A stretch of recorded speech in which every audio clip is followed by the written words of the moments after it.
Le chapitre 5 de la règle de Saint-Benoît concerne un sujet qui n'a pas très bonne presse dans le monde contemporain. Il s'agit de l'obéissance.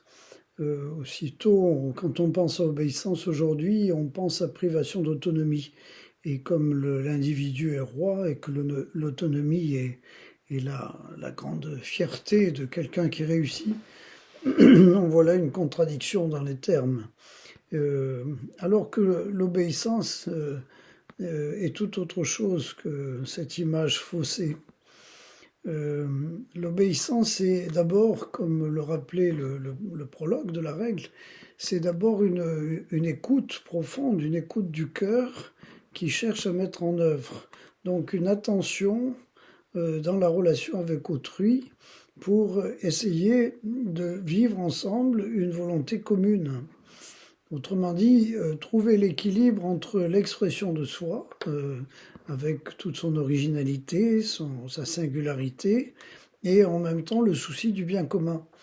Et je ne peux pas simplement agir en recherchant ce qui me plaît, ce qui me semble être le mieux, sans tenir compte de ce qui est bon pour l'ensemble du groupe.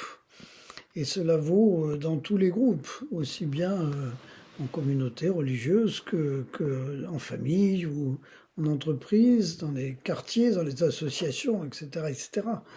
Il y a une attention particulière à aborder les questions à partir du bien commun. Donc lorsque je suis en relation avec d'autres personnes pour faire ensemble une œuvre, je dois me montrer aux aguets, en quelque sorte, pour voir quelle va être la meilleure solution à poursuivre en commun pour réaliser le but vers lequel on tend.